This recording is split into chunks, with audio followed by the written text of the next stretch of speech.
Welcome back to the Presgrove case. Today we're focusing in on Kaden Pressy and an overall conflict of crossroads from differing perspectives and claims in which timelines and timestamps overlap and conflict with one another in a very messy, chaotic way. And amongst all that are the reactions, responses from those within the community.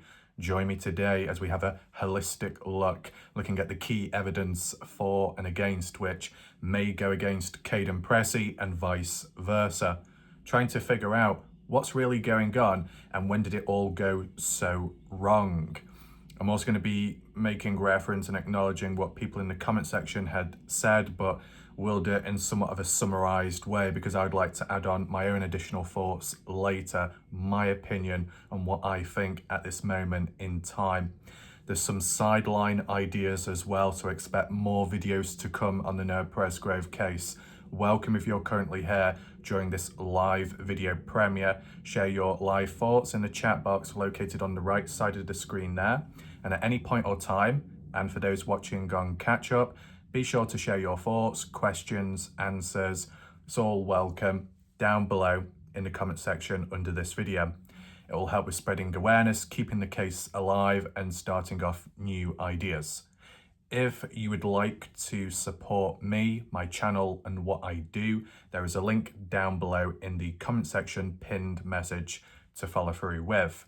And if you simply want to catch up on the recent coverage, if you've missed out on any videos, it's all available in the full Presgrove playlist by me, located top right where the I symbol is up there.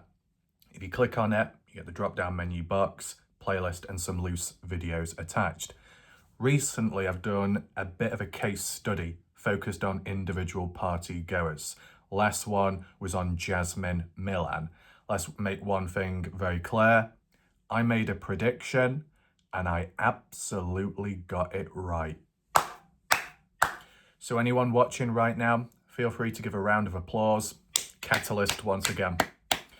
For those that didn't know, I simply said that the focus of Jasmine Milan admitting at one point that Presgrove was murdered and the real criminal is out there getting away with it. I said as a prediction, I wouldn't be surprised if when people watch the video, or more so judge a book by its cover without watching, because you know how some people are, such as on Facebook, what would the reaction be? Well, we've seen it before, already heard about that, it's old news. And Laura Dutton, congratulations to Laura Dutton for proving my prediction correct. Yeah? Oh, it's been talked about before, so no big deal. Well, then explain to me then, how come majority of humans that push the idea that Noah was murdered, why don't those people requote or give credit to Jasmine Milan that thinks in line with you? Kaden Pressy at one point didn't think it was murder, and then later he believed that partygoers had something to do with it and was willing to mic up. People give their support and give credit to Kaden there at times, but does Jasmine Milan receive the same support and credit? No. Selective, biased. Now, I think when you have a person who thinks similar to someone else, you're basically on the same side with the same perspective. So either support one another, give credit to one another, something like that. Never really seen that. That's why the catalyst comes in to make reference to, it's okay the general public talking about murder as an opinion or a theory, but if you actually have someone that was at the party who was friends with Noah in real life and present around him up to the point before he walked away, that's pretty significant. They're going to know more about the party than you who wasn't there. But if you think in line with one another, that could be pretty telling as to what may have happened to Presgrove. So all the finger pointing and blaming at the party goers, there's a few more people beside Kaden Pressy, the poster person, who may think in line. and credit needs to be given. But because people are set in their ways, they will fail to acknowledge that. So I just wanted to add that in very quickly, that my prediction was correct, as usual. No surprise there. But beside that, the focus of today is reflecting on Kaden's timeline, the discrepancies with and in comparison or contrast to other claims, transcripts, screenshots, and that. I believe Mike had done a post in regard to Kaden online. It received attention and responses, probably some resistance and other people countering it. I think it was Robbie Taylor that did a follow-up talking about it more and explaining the reasonings behind it. So I'll give a bit of a brief backstory today behind Mike's post. Look at what Robbie said partially for a little summary. And then I'm going to branch off from that with what I know of and remember and share with you. We'll do it as a bit of like a story narration, so you can visually put yourself in the shoes of Kaden, or at least one of the shoes, because Kaden couldn't find his other. As in, what went down when the news of Noah's death came about, specifically focusing in on 5:15. And then we can set the tone from there and see where we can go. With that all being said, feel free to relax, settle back, listen in. It's time to begin. This was posted on the case discussion page roughly 2 days ago. Mike, okay, a simple question. Family supported Kaden, as in Noah Presgrove's family, and by extension, everyone else did, as in members of the general public online. What's up with Kaden Pressy's story? You can't support police but believe Kaden, choosing another member of the general public within the case over official authority. Family stood by Kaden, yet had never received anything to support his account. Police would have handled the case very differently if Kaden was telling the truth. I think this is something that needs to be addressed. Fact, Kaden was wrong, period. Truth is what matters. So, quick question, and then I'll add on with one of my own responses. If Kaden reacted and told the supposed truth, how much different would it have been? What would have happened to Kaden? A different outcome? Because Kaden isn't mentioned in the wrongful death lawsuit, would he have been included if he did tell the supposed truth to police? I wonder. I mean, it's from the family's point of view.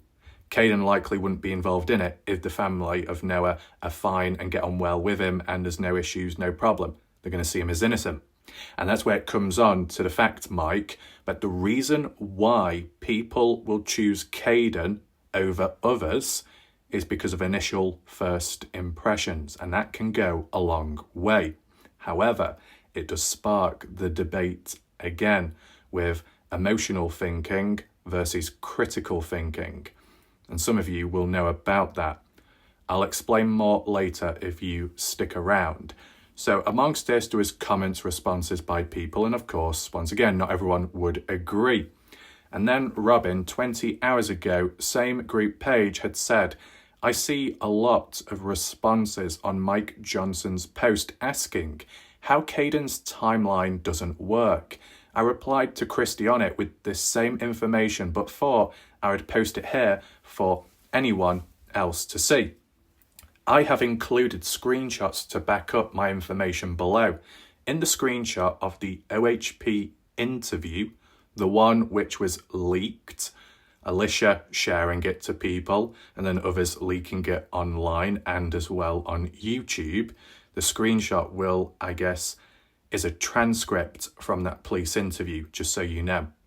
And it's colour-coded. So what's colour-coded in pink is Trooper Trey, and what's in orange is Trooper Anthony Linares. And what's coloured in blue is Kaden Pressy responding.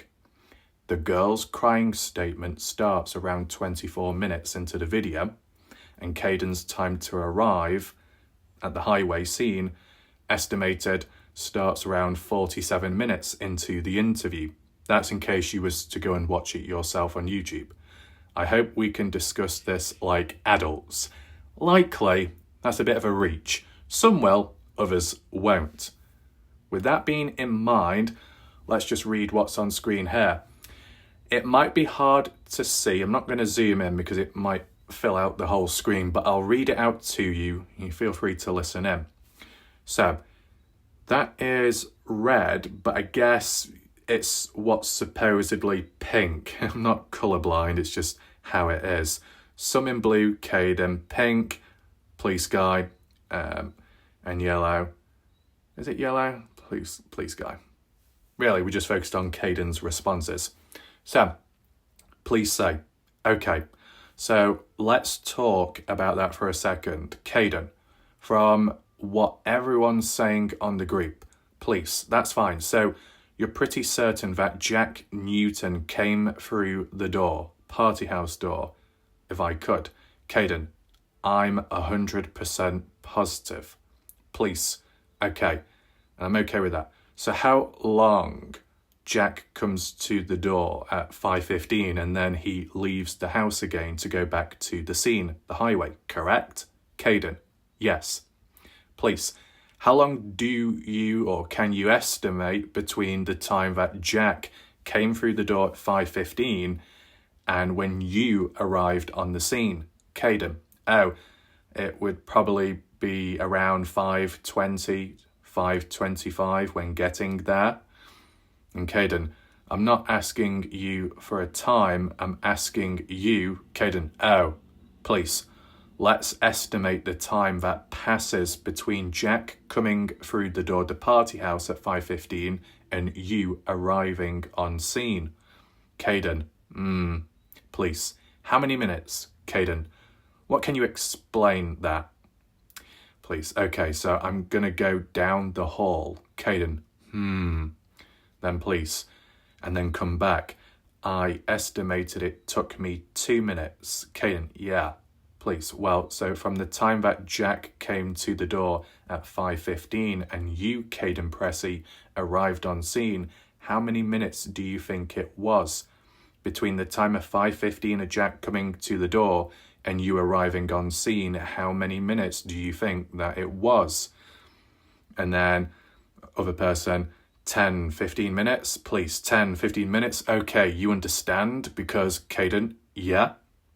Then please, I don't think it's normal for someone to check the time on their phone when they arrived on scene. Fair enough, please. Well, I didn't check the time either. Please, okay. So he comes to the door at 5:15, Jack, and you arrive on scene 10 to 15 minutes later approximately. Kaden, yes sir. Then please, okay. Does that make sense? Kaden, yeah. I'm trying so when Jack came to the door at 5:15 and told everyone what he observed, how long before he left again? Kaden, oh, he left instantly after he said that. That appears to be the case. Can't remember how much depth Kaden went into when it came to parts in true crime, but the 5:15 timeline pretty much stayed the same there. Timelines before that, there were discrepancies from parts in true crime to the police interview. So there's that to take into consideration. I do remember parts in true crime, Kaden said he got to the scene, the highway, at about 5:21 a.m. He had left the highway at 5:30, but there was a reason behind that. So, this part, I believe this is Kaden from the interview, please. And we go back up, make a U-turn, go back to the house, go back inside. You can hear the girls crying in the back room, and they stayed at the house, guess the police guy said. Kaden, yeah, they stayed at the house.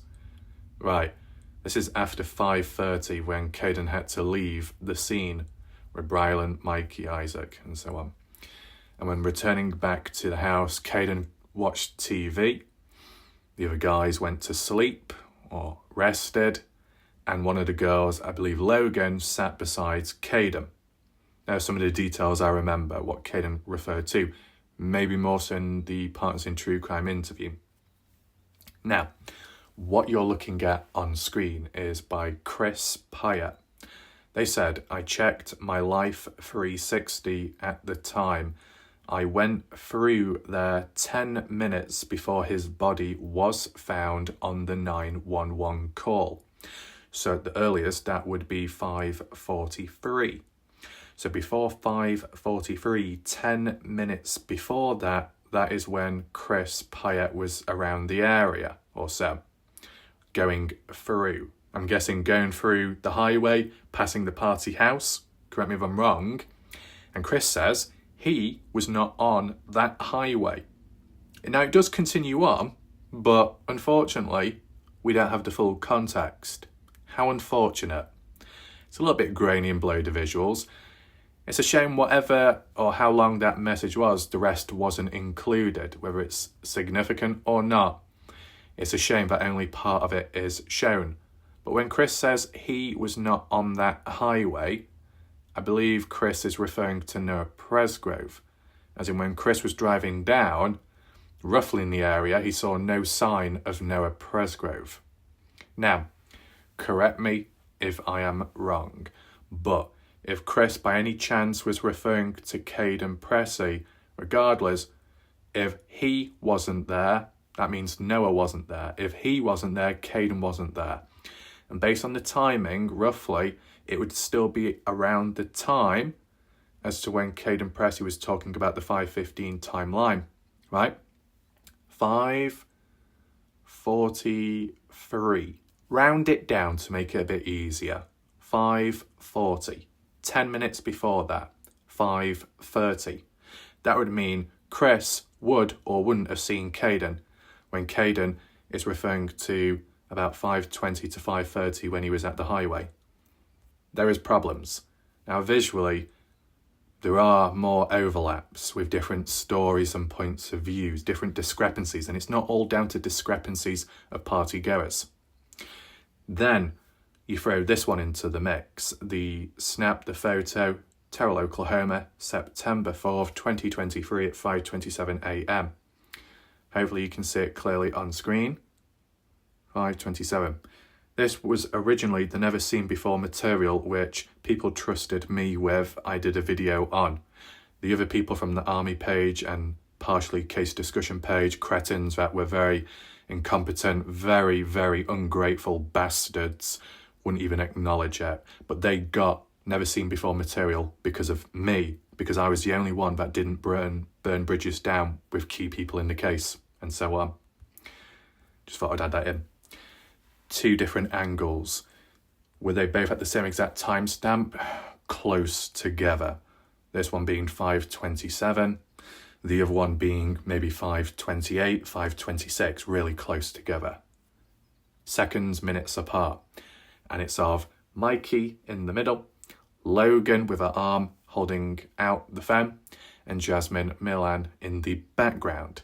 As said, you get two different angles. This is one of them. I have covered both angles in separate videos of mine on my channel. And just so you know, this particular one depicts Mikey with his eyelids closed. But rest assured, I can say as a fact and with high confidence to those that may have not seen my other video, the other camera angle of Mikey where it's pointing down towards him, his eyes are wide awake. He wasn't asleep. Okay? Now, there was the odd comment, and I'm not too sure if it is on the post what we're looking at today, and it was questionable. It says a lot about some people than it does about others. One person was claiming or questioning, was Mikey, despite being shirtless, was he wearing pants or not in the bed? You can see where that's going. People are pushing the indirect agenda. Was Mikey taken advantage of? Did Mikey take advantage of others? Was there sleeping around in the bed? Was it a threesome? Was it two people? Does it really matter in the moment? What matters more so is you got Mikey at 5:27 in a bed at the house at a time of when Kaden referred to Mikey with him at the highway. Can't be in two places at once. One person's telling the truth, or one piece of evidence may tell the truth, the other is lying, or there's a big misunderstanding somehow. Jasmine back there, Logan with her face covered, but from different angles you can see them. They're smiling, laughing, having a good time. It's all positive. If that was the time of when Kaden referenced about the death of Noah, would these same people be smiling this much if it was mentioned that the girls more so, were crying in the back room, crying at that time?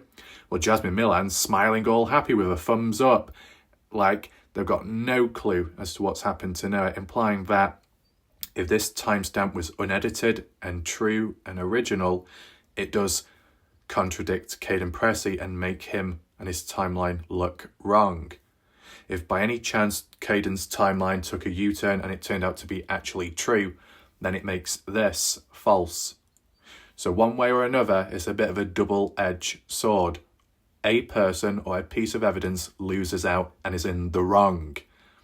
And the effects, the impacts, consequences beyond that can be detrimental in different ways. It's messy, it's strange.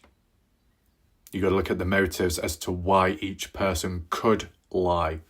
Even if someone's innocent, if you're looking at it in a fair, balanced way, how could each person be capable or possible of lying or getting it wrong? Mistakes, hiding something, themselves protecting themselves, someone else, and so on. When we look here, the party house, that's where they were. It's important to note that whilst Mikey Lair here is relaxed, laughing, smiling, and from different angles, perfectly okay, Kaden Pressy was the one to say that Mikey at some point was distressed post news of Noah's death and seeing the body. Mikey looks pretty relaxed here, so likely he didn't know of it at this time, this moment. The motive, if by any chance this was edited, altered, the timestamp, the primary reason and goal for that, if that was the case, would be to discredit Kaden, because some people don't like the idea that Kaden is right and others are wrong. It'll make others stand out more in suspicious ways. However, the more people independently that have their times with what they can remember or think of, the more that rule and go against Kaden. It makes Kaden the odd one out. And if it's independent people, there's no biasness or influence or effect, it makes it more natural, and it does make Kaden look like the wrong person. Because look here, Chris Pyatt referring to the highway, the area in general. Either Noah's body wasn't on that highway 10 minutes before the call was made into police by Tyler Hoodman, or that if Noah or not, Kaden Pressy, no other people were about at all. It's a problem. Major problem. So, referring back to Kaden Pressy, 5:15 is when Jack burst through the door, making a loud bang as the door knocked against the wall. It woke Kaden up, and Jack announced the news of Noah's death. Let's not forget, there are some discrepancies, because at a point in time, from different points of views, Jack described it in part as in true crime. He came into the house, he went to the bedroom or where Carter was, and he buried his head in a lap and was upset. And Avery was nearby resting on a couch and said, "You okay?" And Jack said no, and slowly opened up about the news of Noah's passing. It was quite slow and subdued. I'm sorry, what?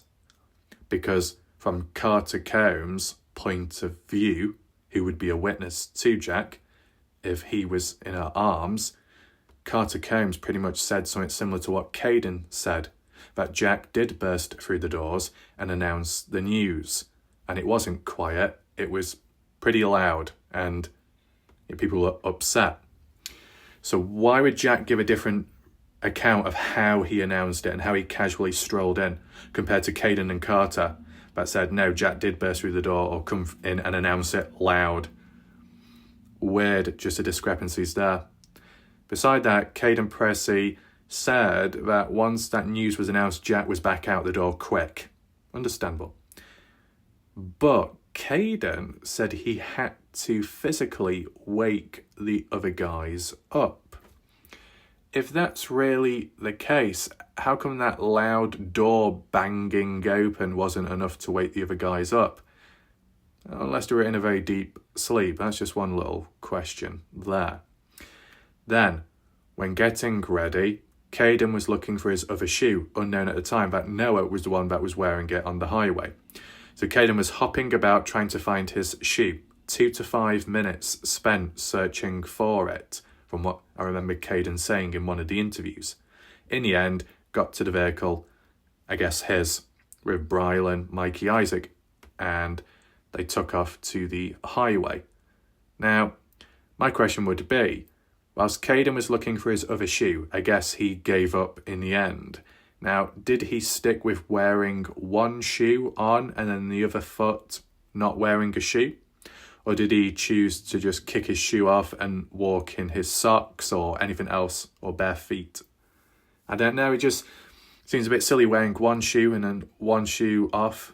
You know, you might as well just not have any shoes on to begin with if you can't find what you're looking for. Did Kaden borrow anyone else's shoes just to leave the house? I wonder.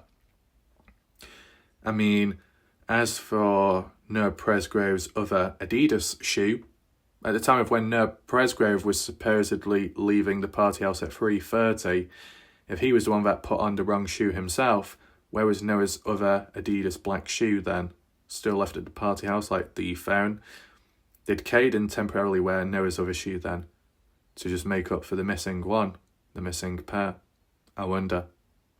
Nevertheless, 5 minutes and a few minutes to do about a mile or so up the highway, heading off into the distance, up that way. Just on the left, for context, is the pull-out part, which if you used to go down it, which would be west, would be going down the dirt road onto the party house, which you've seen many times. And from the angle what we're looking at, it would be on the other side of the lane going north. But in terms of the hard shoulder on this side, further on up, where Noah's body was to be found, with people coming and going down this highway, of course, it sparked all kinds of questions of different times of when different events have taken place. You know, heard some mentions of 4:48 in the morning when a woman was simply driving on down and came across a side-by-side woman out of nowhere from the side of the road, highway, hard shoulder, had its lights on and zoomed off.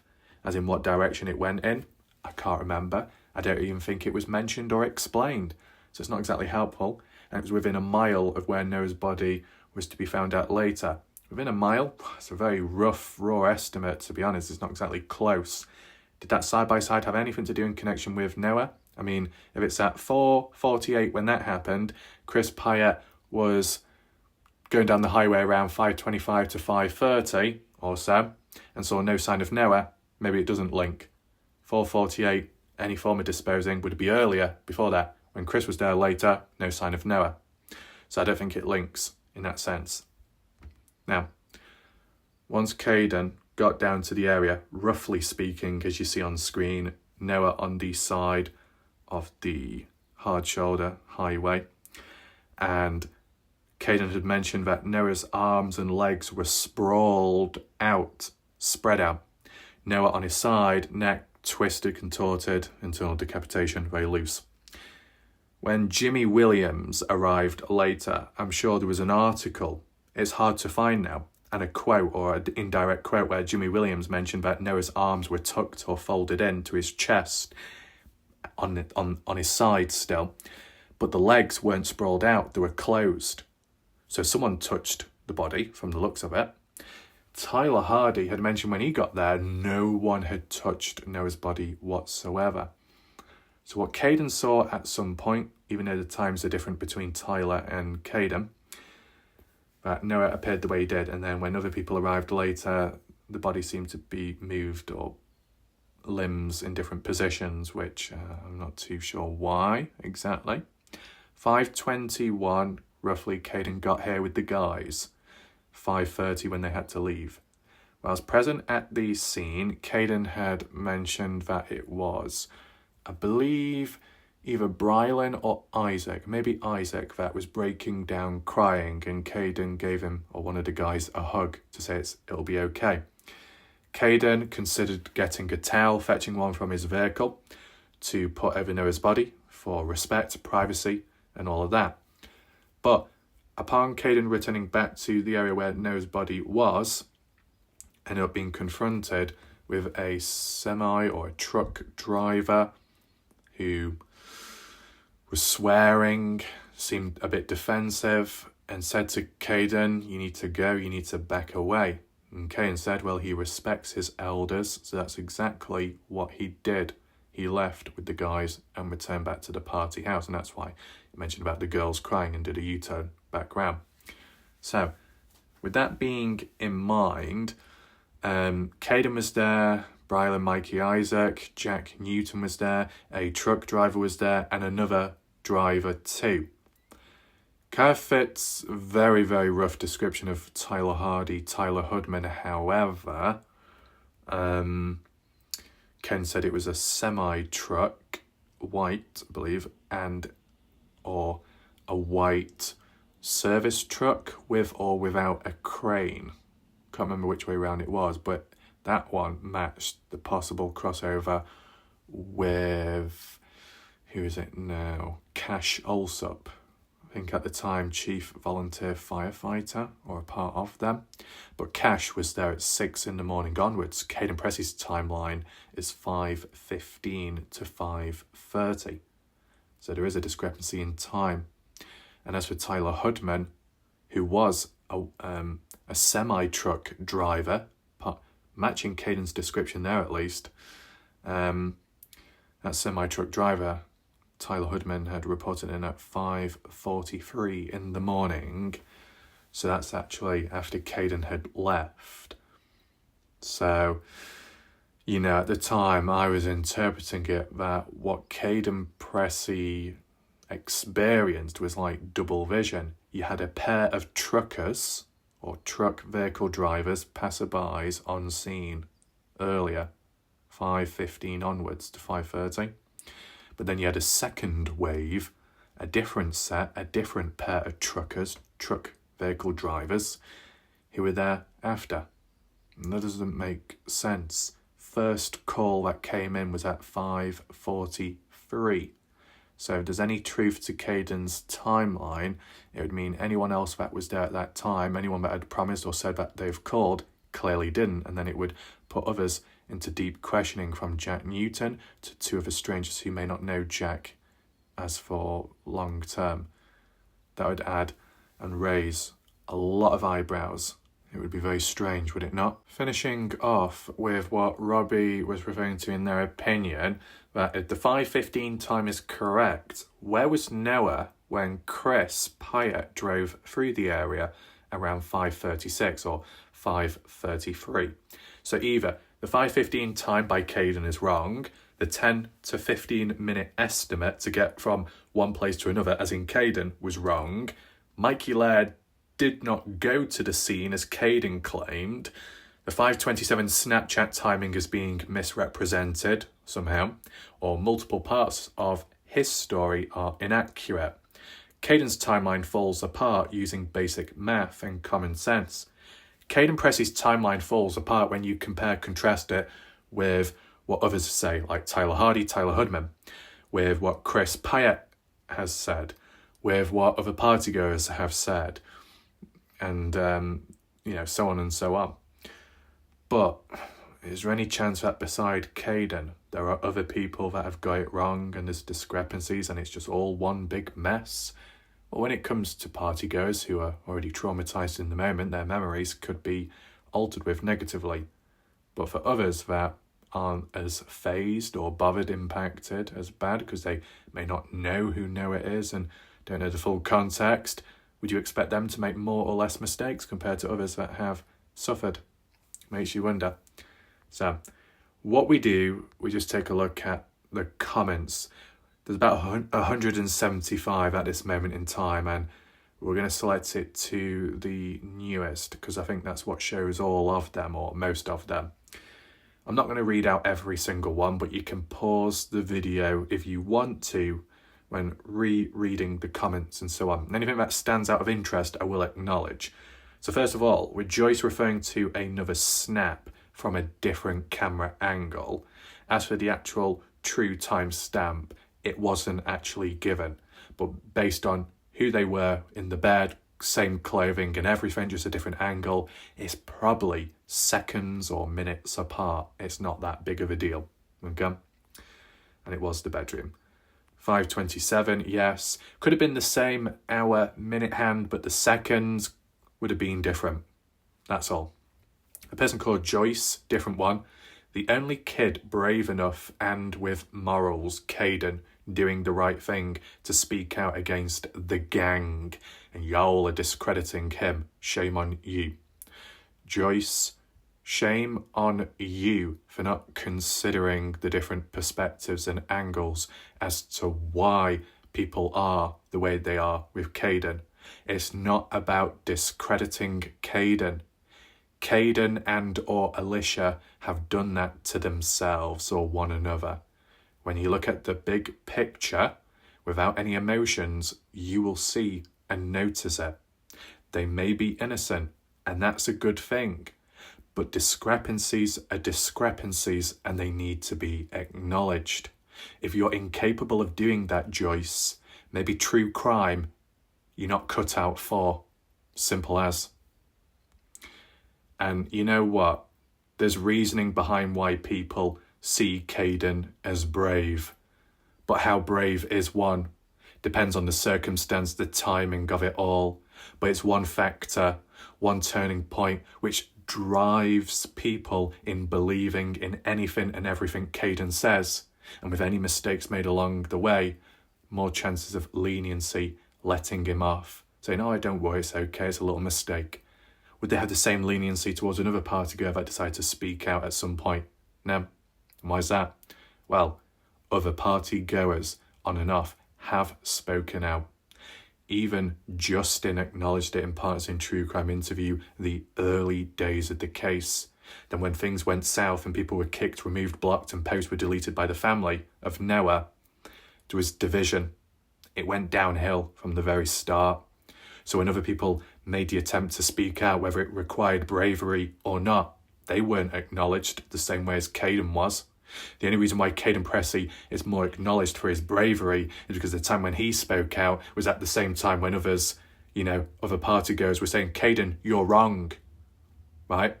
It's that defiance or that false defiance which makes people inspired to believe in Kaden and supporting him more. It's an emotional tug of war, which clearly shows it overrules critical thinking, and Joyce is an example of that. Not Joyce Begow, but Joyce Howell, for context on the screen. And Robbie said, if Kaden was telling the truth, we wouldn't be able to discredit him then. Brooke Bounds Carter, brave enough to speak out? Are you kidding me? What about all the other kids that spoke out long before Kaden did? It's down to the circumstance of how people define being brave. I'll explain that to people later, so just stick around. Denise, what part of Kaden's story that hasn't changed do you believe? And then, also, I think his mother has a lot to do with his storyline and timelines. That's true, yes. And why would she delete every single comment she ever made off of Facebook pages, YouTube and Reddit? People come on here all the time saying how if somebody deletes something, then they're guilty. I'm not saying that she's guilty, I'm just wondering why she would do that. I mean, if Kaden Pressy's mom has been deleting comments left, right and centre, if that's true, sounds like they're covering up their own mistakes, where they've slipped up, where they appear that they've lied or contradicted themselves. And you know what? Cleaning up your mistakes along the way, it's better to own up, clean up, keep what's there present, don't alter it and just make an update as in, sorry, got it wrong, got confused. You start erasing the past and history. It's not a good look. You kind of dig yourself into a hole of suspicion, for sure. Joyce's only response is childish behaviour. Would you expect any more or less? Maybe not. We got LaShawn. I'm new to all of this. Where can I read those statements? Well, some of them are probably still available. Depends if any have been deleted or taken down. I did a video on Caleb Newton's statement, and someone tried silencing me there, didn't they? They are old posts, though. Sometimes it can be very hard to find. I have a few screenshots. One says his mom didn't even talk to him until she picked the cousin up. That's a lie. I'm guessing this is to do with Alicia, that reference there. Follow the page, Sophie Saloof's page. A lot of misinformation out there. Joyce is still going at it. We've got Sherry. Have you read the post or the thread? Everyone is involved personally to judge their morals. Are you able to refute anything Robbie said in the post? Okay. So we're going to try and glide through it as much as we can so it doesn't get too full on. Tina, I just can't believe the people that did this to Noah have not been held accountable yet. I mean, how could someone or some people be held accountable based on what Jasmine Milan had suggested, that it was murder, there is someone out there, but all of y'all are blaming us, partygoers and friends of Noah, whilst the other person gets away with it? That would imply they're on the run, they're walking free. As to why they've not been held accountable yet or looked into is because they're walking free, and all the other time and focus and energy is being aimed at what? Innocent people? Misunderstood people? Who knows at this point? What's this one? Hit and runs and solving rate 90% go unsolved. And then someone says, Lisa, it was not hit and run. And Brooke, how do you know that? Right, so it appears that Brooke Bounce-Carter thinks that it's still or it is a hit and run. Do I myself think it's a hit and run? No. Tim Daniel, last thing I remember him talking about was, did Noah accidentally fall out of a vehicle? Different perspectives, but look at this, it's not that deep. You think it's hit and run? Fair enough. You think it's murder? Fair enough. You think it's an accident gone wrong with manslaughter involved? Fair enough. It's an opinion, what you think. Nothing criminal about that, is there? But to some people, you think opposite or different, you're then labelled as a bad person. It's very stupid, as we know.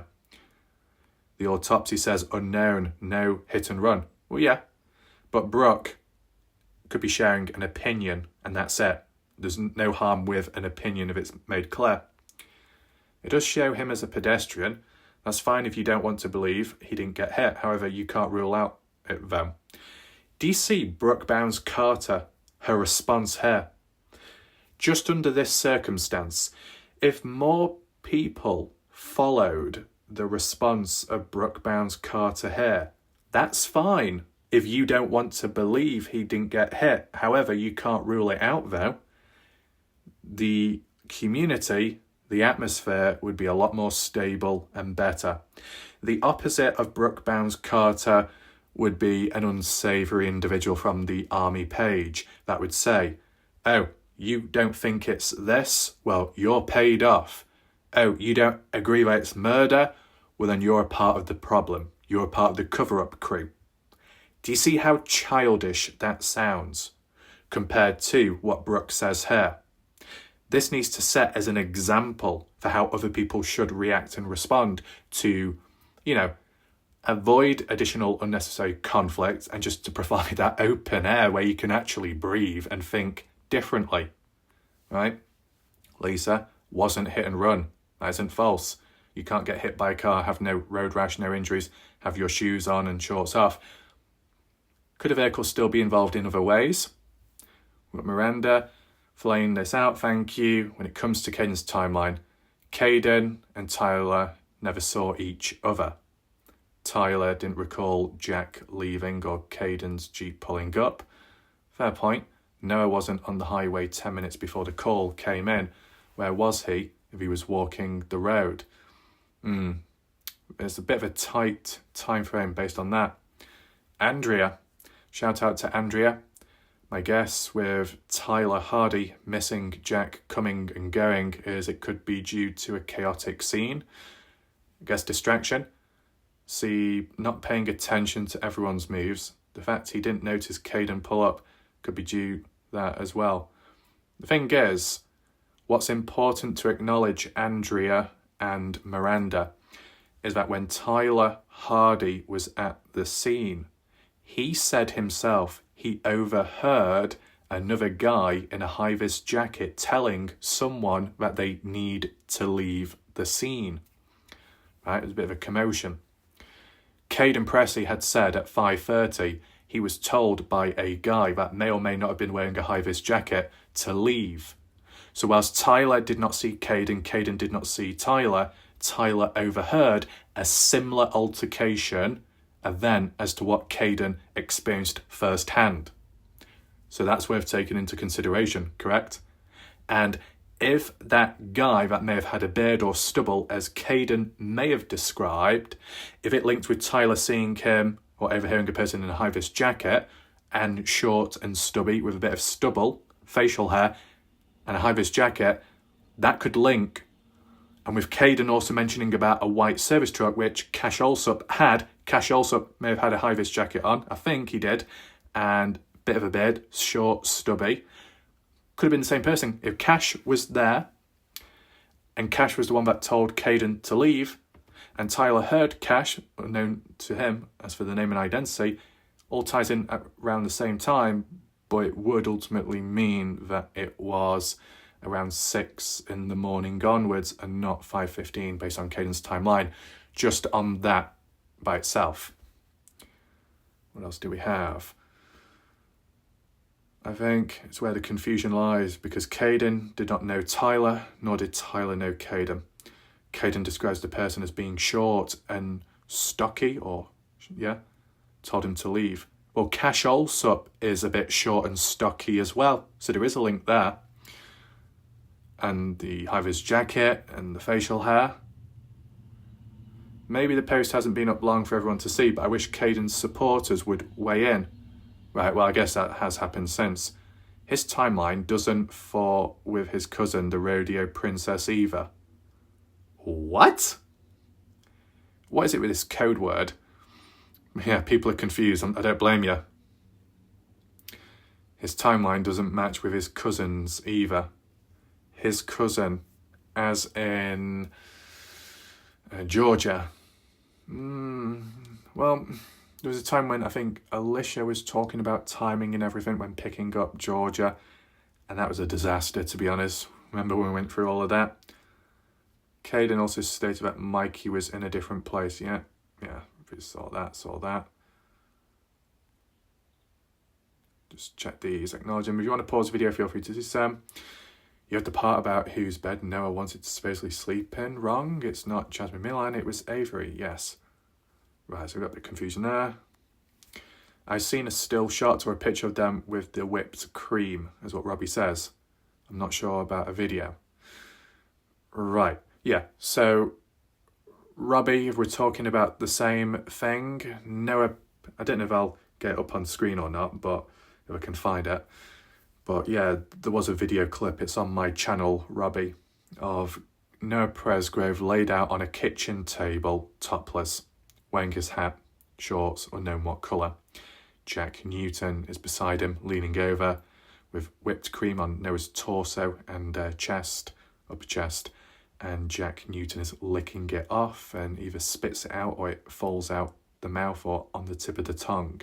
But the thing is, Robbie, I do question it, because it seems like it could well be from an older party, because in the background of the kitchen area, the layout does look different compared to the original party house. But more so, when you look at that video of Jack licking the cream off Noah's body, in the background, in the kitchen, there is a full-size tent pitched up, an actual greenish tent. Now, you don't see that from the other angles and perspectives.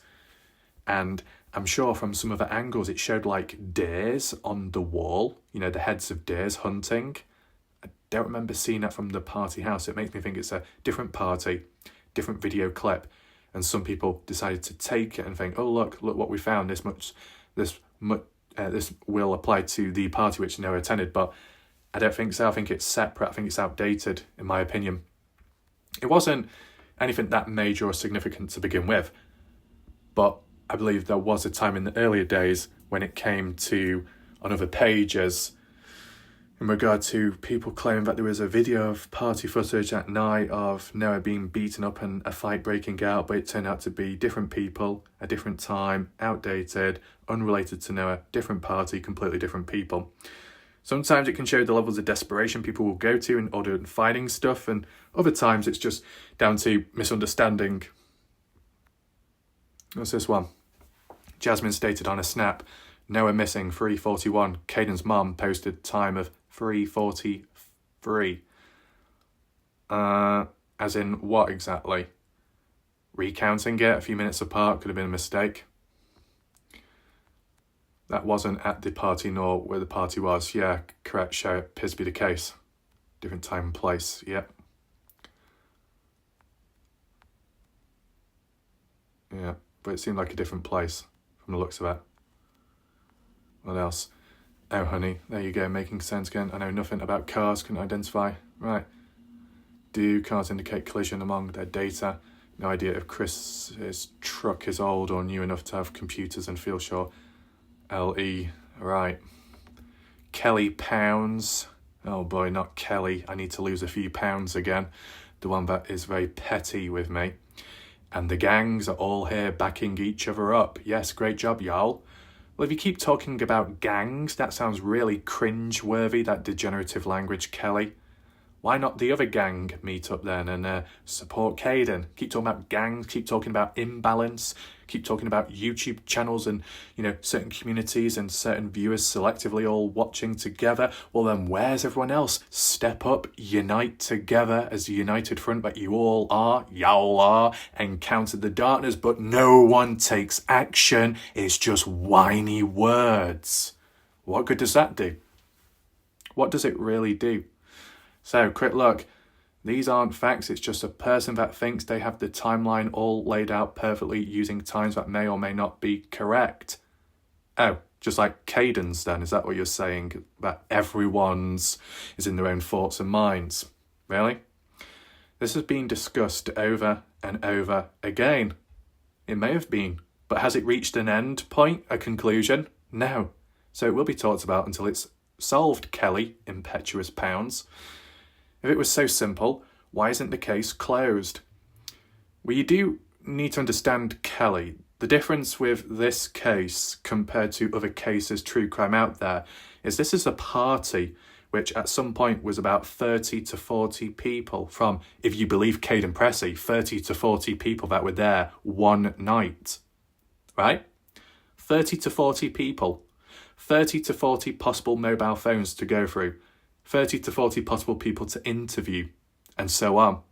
It's going to take time. And then upon all the discrepancies and overlaps in between, it's going to add on more time, more delays. Other true crime cases don't involve as many people, right? Look at the Idaho 4 case. What was it? 4 victims, Brian Koberger, and maybe some other people. 5 other people. Still less than the Presgrove case overall. The less people, the less to deal with, faster progress can be made, depending on how the case is handled, of course. If the case hasn't been handled efficiently or effectively as some people would hope for in this situation, and paired with the amount of people involved and people of interest, it can be a lot slower. Look at Kathy Bingham, who said she had to interview people and she only got through 2 or 3. Not a lot, is it, when there's many more? 15 other people? I believe in facts, not something that a handful of people dissected apart. Right, so if you believe in facts, as in hard, concrete evidence, we have yet to see facts in regard to Kaden Pressy, right? So would you admit that, or is there special treatment there? I have an idea where that will go, that response. Kelly is a bit of a broken record, personally. There's a lot of replies. Or just glide through it. Brooke, how are time-stamped photos not facts? These kids aren't magic, can't be in 2 places at once. It's a fair point. We all know those can be altered. That's the thing, Kelly, right? You say you believe in facts, and things that aren't facts can't be, proven or believed in at the time. You say, Kelly, that we know that those can be altered. Not that they were altered, but can be. There's a big difference between can and have, or that they have been. Have been means like it's already happened as a fact. Can be as in, well, it could, it can happen, it may not. Yes and no, 50-50. So you can't say for a fact that those snaps are, altered with. Possibility, but that's it. So, kind of going back on yourself there. June, pushing really hard to get everyone on board. Justin and Michael have been pushing a narrative without facts for almost 2 years, sadly. They've been pushing hard to get everyone on board to the extreme. How can you ignore what they have been doing, yet you call out everyone else that has a different theory, Kelly? Well, the thing is, Kelly and some other people, when it comes upon first impressions, once again, that's what sets the general tone. Then once people have made their minds up, that's it. Game over. I'll explain that later. But the whole reference of gangs, you know what, if people thought that light and dark side was cringy, what about gangs? Gang warfare? My goodness, how much more embarrassing could it get with this language and wording? Oh my goodness. Andrea. Oh, Andrea, let me know your thoughts. Robbie. It's mostly the people's own words that are used to discredit Kaden's time. Even Kaden discredits himself. Think about it. He says Jack came in at 5:15. He states to OHP troopers it took him 10 to 15 minutes to get there. So 5:25 at the earliest, up to 5:30. How many minutes did it take for Kaden and the three guys to get out? As in leave. Get out, as in what? Get out of the scene or get out from the house? See, no, Kaden to go get the shop towel blanket, can't remember. Well, okay, be told to leave or to get back in the Jeep. Okay, so put this into perspective, Robbie. Kaden in Partners in True Crime said he got there at 5:21 and then he was told to leave at 5:30. So that's like 9 minutes spent at the scene. Now, if what you say, Robbie, based on Kaden's estimate with the police interview, if he got there at the earliest 5:25 or 5:30, you've got to add 9 minutes on. So let's say up to 5:30, Kaden would have been told to leave at 5:39, meaning if Chris Pyatt account was true, Chris Pyatt would have passed by Kaden, Jack and all of them lot already there. And Chris said no one was there, no sign of Noah. If there's no sign of Noah, there's no sign of Kaden, no sign of Kaden, maybe no sign of others. Even 5:25, add on 9 minutes onto that, and Chris Pyatt still would have passed on by the area. And for Chris to say, didn't see anything. Yeah, quite important. Yeah, okay, just basing it off that. But look, this is the thing. Even if Kaden's original timeline of 5:21 to 5:30 was true or more consistent from Partners in True Crime, at 5:30 when leaving, about 5:33, because it probably takes about 5 minutes or so to get from the scene to the party house, vice versa. In 5 minutes, 5:33, likely if Chris Pyatt is near the area passing by the party house, would have ended up passing by Kaden on the way back. But no mention of that, at least. What else do we have? Be told to leave or to get back. Let's go with 3. So that puts Kaden still on the highway, 5:28. Chris P, who called Ellie the next day, states he drove by 10 minutes before the first 911 call, which was 9:43. Truck driver passed the scene before turning around in Terrell, at least 8 to 10 minutes before calling. Yeah, should have seen someone at the very least, but wasn't the case. Andrea, do you really think anyone would post a doctored Snapchat on these pages? And to be honest, as for that Snapchat, the reason why it was posted later, because it was said that they needed the thumbs up from the police to be able to post it. So if they needed the thumbs up from the police, it means the police have already seen it, so they would have been aware of the time anyway. So trying to change it after that would be very silly and pointless. Brock, yeah, make complete sense. We could alter timestamps on photos Ellie have. Do you know how insane that sounds? Doctor photos that would be given back to the kids from OHP and post them. That would cause its own problems. So there's common sense that has been thrown out the window from the looks of it. I think if these kids and parents are smart enough to cover this up, they would be smart enough not to post an altered snap. Yeah, just keep it all quiet in the first place. Okay, all I've heard is, why won't they talk? Well, this is them talking through their messages and providing answers. Perhaps you don't like the answers because they don't help your belief in foul play. I don't think we need to read any more past that point. Well said, Sherry. There we go. It's how they respond when they have no logical response. Gang. Oh my goodness. So it does go on. I'm just being wary of time so it doesn't drag on this, because I've got my own thoughts to share. Oh, we got Brenda. Shout out to Brenda, of course. If Kaden and Chris times are correct, Chris would have seen Kaden and the others on the side of the highway. And even if it was a bit later on, likely would have seen Kaden on the way back home. Well, to the house, party house, I mean. Yeah. So like when people like to say, oh, well, the snaps or any party goers which discredit or go against Kaden, then it's altered with, it's not real, it's not genuine. But if you get a member of the general public, a separate individual person that also goes against Kaden Pressy and isn't in any connection with the party goers, that speaks volume. The more people individually that have their timelines and it goes against Kaden, the more volume it speaks individually, does it not? Chris mentioned a white van that was parked for so many days. And you know what, Brenda? That reference there is a theory video I need to do at some point. Andrea, without Caden's timeline, what do they have? They have a couple oddities that could well be explained by unknown. Does anyone think that maybe Kaden called his mum maybe after they got back from the house because she was very insistent that she called OHP at 6 o'clock the morning Noah was found? Oh God, I just saw Natasha, that problematic person. Right, oh God, we just saw Carolyn as well, that incompetent, wretched human. Golly gosh.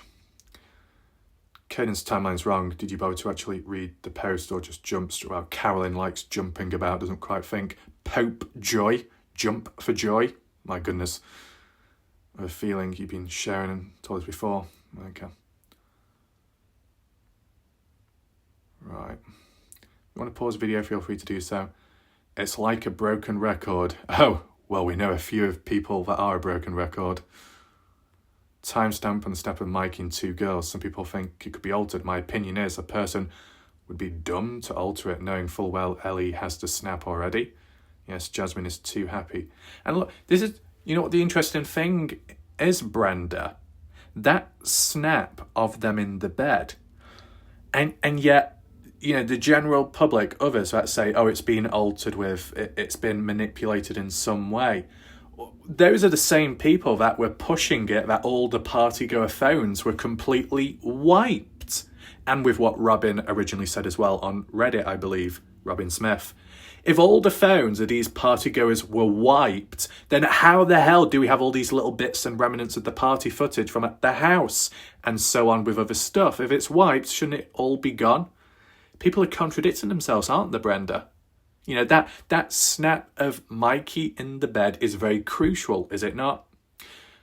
If phones were wiped, then why wasn't that deleted?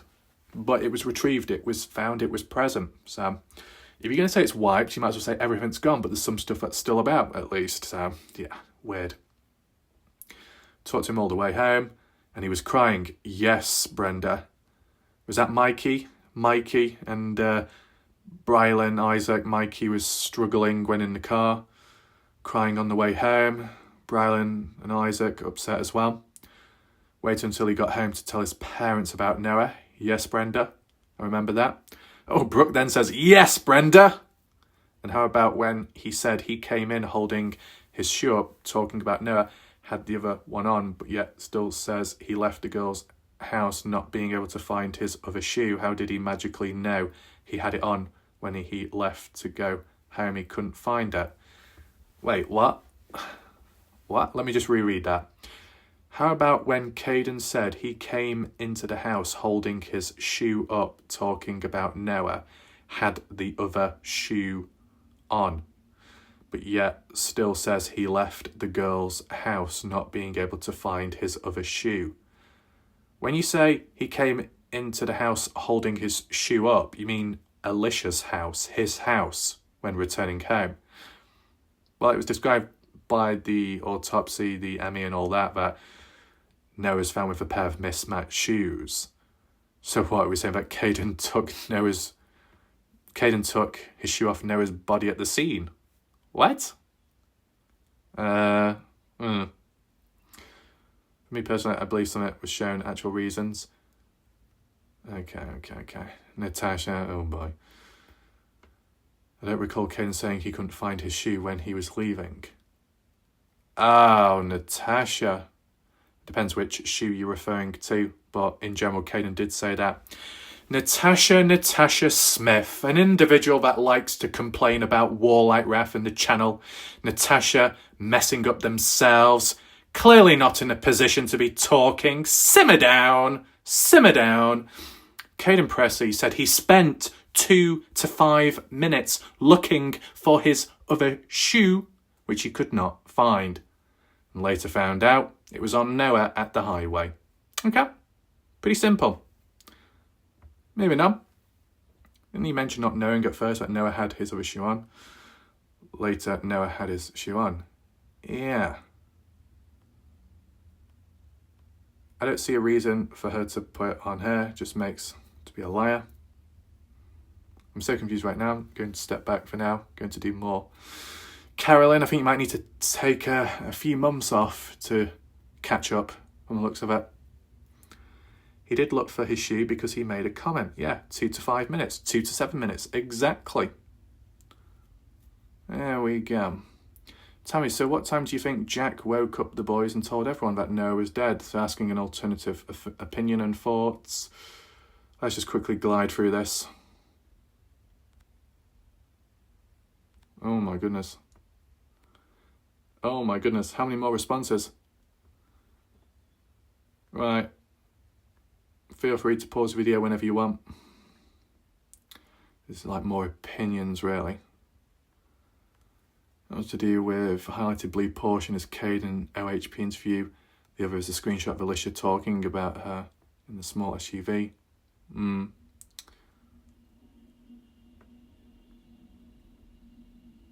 Right. Tyler Hoodman has never spoke publicly. Yeah, from the looks of it, been quiet. Some reason.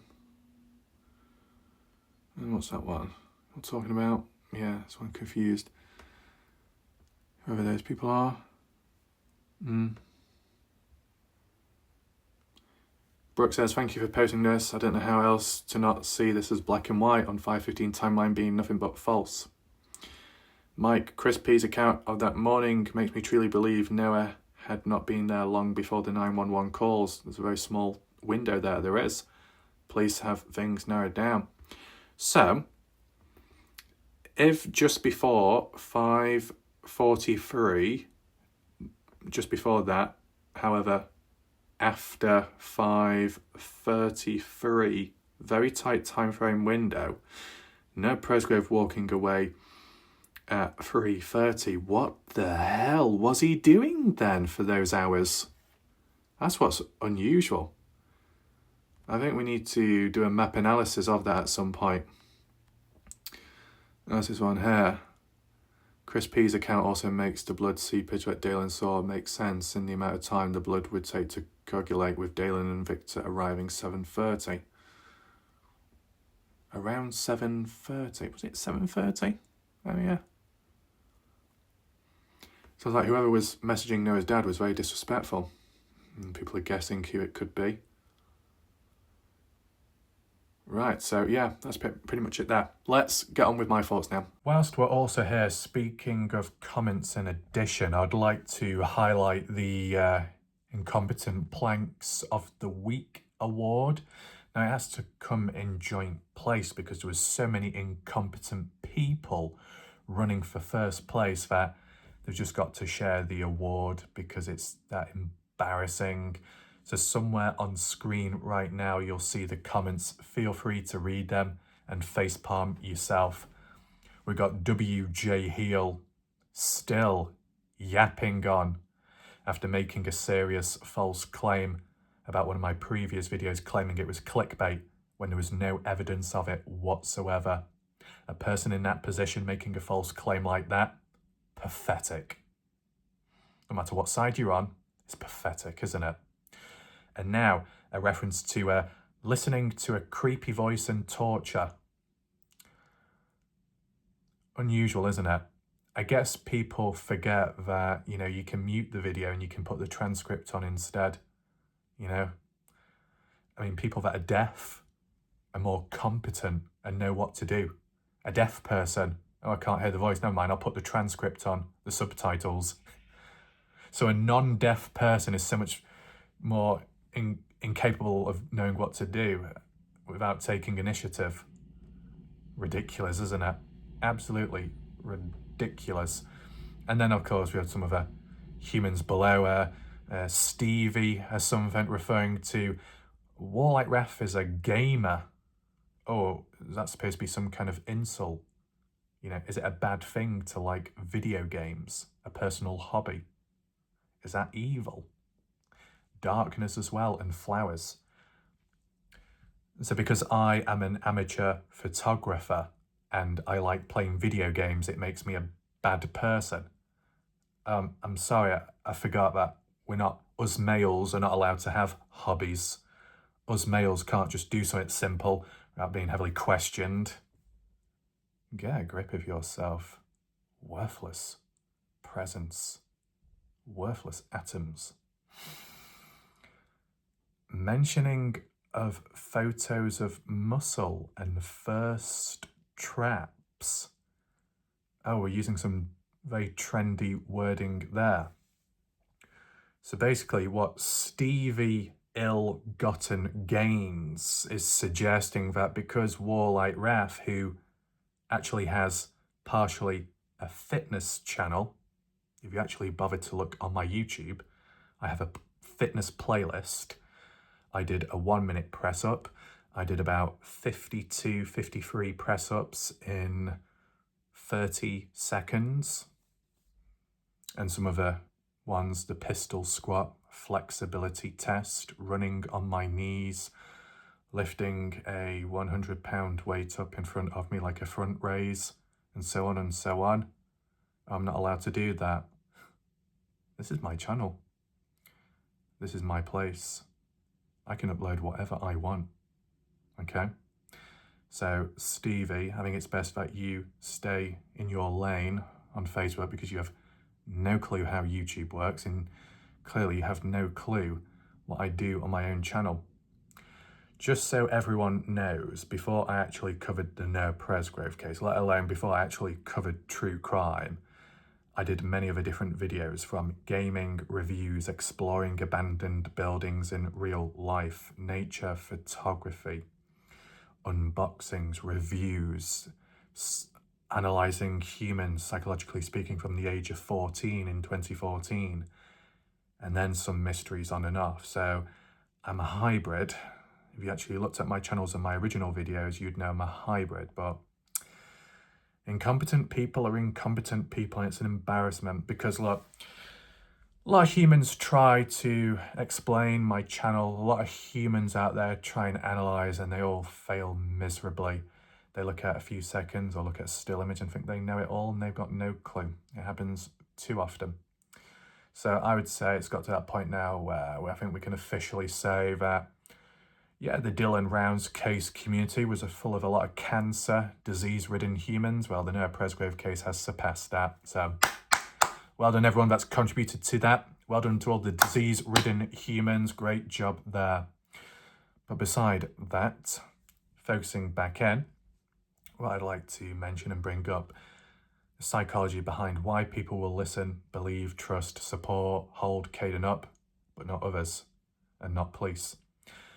Once a mindset, thoughts and feelings have all come into place, decision has been made already, set in stone, and it likely won't change past that point.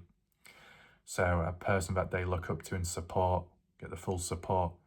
Anyone in opposition, questions, critiques, they're an enemy. If they're an enemy of that person, they're an enemy of you too. You can say it's devout loyalty, and that's a good thing, but it's unnatural loyalty. It's driven by emotion, not critical thinking. That's it. It's like people have indoctrinated themselves into someone in beliefs and false ideas. Not a good concept. Look, the driving force behind it all is upon first impressions. If you present yourself, first of all, to someone in a welcoming, friendly, warm way, that will leave a lasting imprint on a person's life. A memorable moment, a memorable feeling. When you close your eyes or later on, you reflect back and you remember that named person for the good times, for a kind moment, a form of respect, whatever it is.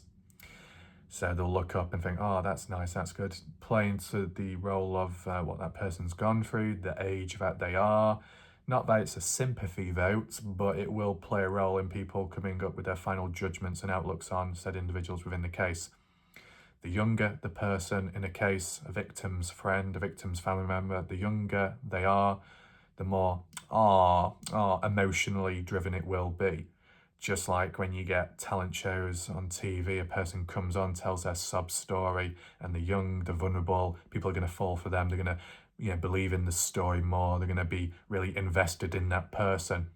That one that was struggling already presented themselves in a very kind, respectful way, despite everything that they're going through and they may be broken. They still managed to shine and show their light upon others, show respect, kindness, patience. People are going to fall for that. Not fall for it, but not as in manipulation, but they're going to be easily pleased by it because they weren't truly expecting it to that extent. So really, it all comes down to first impressions. Kaden Pressy, from how I saw him, you don't have to agree with it, but I'm just also basing it off what I saw myself in 2024 when he made his first statement on Facebook. Kaden appeared kind, respectful, patient, willing to answer some questions at times, willing to just let people speak and question within reason, right? Even when Kaden Pressy was dealing with more pushy people or more skeptical ones, he may have not responded, he may have not answered some questions, but that's it, he kept quiet, he put up with the noise. By putting up with the noise and some attacks by some people that may have gone a bit too far in other ways, Kaden remained resilient. Resilience at times of darkness, that'll only be more of a driving force behind people out there that would sympathise with Kaden even more than before. Kaden may have not planned that, it's just his natural personality and behaviour. However, it fell into favour with him, as in, you act up, other people act up, Kaden remains calm, stable, an anchor, unfazed by it. It will only gain the respect more from others who see it all unfold and think, you know what, Kaden, you're kind, respectful, patient, you don't respond, you don't react to the pettiness and drama, you have my respect. And then from there on then, the bond is built, the trust is built to some extent. And then if it does unfold, if the cracks do form, if discrepancies do show, by then, too late, already wrapped around the finger. Not planned, but naturally, it's just how it's happened. Emotionally overcharged humans can become easily pleased and easily connected and bonded with either an equal person or someone else that has a magnetizing pull, or at least that's how it feels. But then if the cracks do form, if it does implode, if it does backfire, if that once innocent person turns out to no longer be innocent, or they make a mistake, a big mistake, let's say, all those supporters are just going to look past it and think, never mind, it doesn't matter. You're a kind, nice person. That's all that matters. You treated me with respect. That's all that matters. You fought against the resilience. You were brave enough to speak out at a time of when other people were calling your name. You stood strong and you remained still. You did not change. You did not falter. We have your respect. You have our respect. We have your back, Kaden. And that's how it is. You can see it as support. You can see it as loyalty, and that's why it is. But deep down, it's heavily run on emotions and not critical thinking. Because when there is a time to think critically and debate, not argue, but debate, compare and contrast with other hard evidence, counter evidence, most of the Kaden Pressy supporters have basically acted like Antifa, the far left liberals, screaming, banshee wailing like cries. The hyper type feminist, with the short hair, the pierced nose rings, the multicoloured hair, screaming it down in the streets just because they didn't get what they want. or another person has a different opinion, or someone states facts over opinions and then they cry and whine. Critical thinking goes out of the window there, right? Simple as. You may not agree with something, you may not see in line or be on someone else's wavelength, is what it is. But if it has to result to either insults in not a light-hearted way, but actual insults, complaints, yapping, pulling at the hair, bitchy behaviour and all that, well, emotionally driven. And you can't have an intellectual conversation with an overly emotional human. It's as simple as, because when it comes to talking about the touchy or sensitive or deep subjects, they ain't willing to listen, or they ain't willing to hear it from a different side. You're not going to get anywhere with them. They're a lost cause. It's just a waste on your own energy. When I talk about overly emotional people, I'm not talking about a person that has or is going through struggles and you trying to sort it out, resolve it, work it out together. That's something completely different. I'm talking about an external thing which isn't about them, but they at times make it about themselves. Not to do with struggles, but to do with them attaching themselves to someone in a case in an unnatural way. And it's heavily driven by emotion, which clouds the judgment of critical thinking. When you're emotionally attached or connected to someone, it's hard to see the badness in that person you care about. And that can run deep, run very deep, as in a real life setting, a best friend or a loved one. If you're close, connected, you have that emotional bond, emotions can overrule critical thinking there. If the other person treated you badly, you may forgive them. You may look past that and see it as a blip, depending on the situation.